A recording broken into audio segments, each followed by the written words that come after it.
Tunisian human rights groups are raising their voices against Europe's migration policies, arguing that they have intensified rather than alleviated the suffering of migrants transiting through the country. We condemn European migration policies in Tunisia. This strategy has succeeded in exporting the migration crisis from the borders of Europe to the borders of Tunisia. Yes, Europe has achieved some of its objectives by reducing arrivals, but the crisis has deepened, making Tunisia a guardian for European borders and a trap for migrants. But the government rejects allegations that its security forces regularly leave migrants, asylum seekers and refugees in desert border regions with Libya and Algeria. This is after seizing their belongings and leaving them without provisions.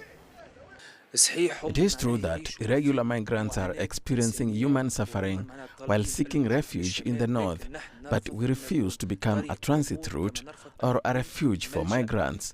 Tunisia treats them with dignity and in accordance with human rights laws. We've requested from the government to continue with the voluntary returns of migrants. The program, coordinated with the International Organization for Migration, provides assistance with travel documents as well as reintegration support once migrants arrive back in their countries of origin.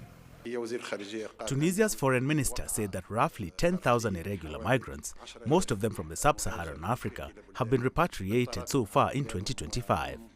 This was achieved with their consent, yet irregular migration is still posing a challenge to the country's economy, society and security because authorities estimate the number of undocumented migrants to be around 100,000 on Tunisian soil.